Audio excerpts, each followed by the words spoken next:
Bon, c'est ainsi que se termine cette vidéo, encore une fois, sur les mangas du Moyen-Orient. J'ai encore fait tomber mon stylo, j'en ai marre. Voilà, je suis de retour.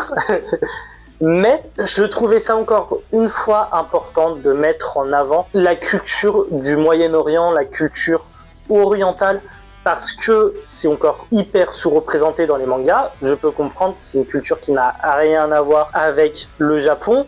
En plus de ça, il n'y a pas d'influence directe entre le Moyen-Orient et le Japon, contrairement à l'Occident qui a une influence directe envers le Japon quand l'armée américaine était sur le territoire japonais, que le Japon n'avait plus le droit d'avoir une armée, etc. suite à la Seconde Guerre mondiale, etc. Enfin bref, on connaît l'histoire. C'était important de mettre en avant. Moi, je voulais vraiment mettre ça en avant. Je voulais vraiment vous présenter 4 mangas qui se retrouvent un petit peu dans la culture, qui se rapprochent un petit peu d'une de mes 2 cultures.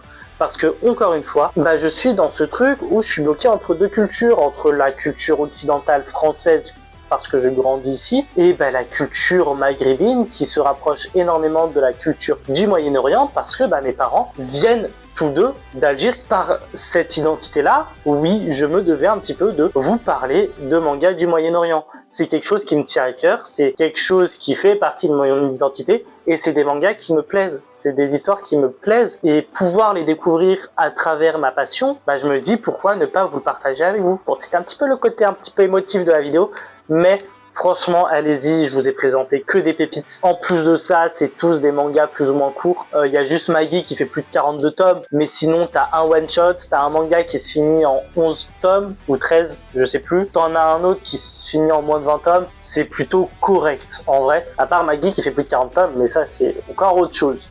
C'est un autre sujet, c'est un autre débat. Enfin bref, avant de se quitter, je te rappelle la petite question, tout simplement. Quelle est la carte fétiche de Yugi dans Yu-Gi-Oh! Voilà. Quelle est sa carte? Tu vois la carte, tu sais qu'on parle de Yugi. Ok? Dis-le moi dans les commentaires. J'y répondrai à cette question-là.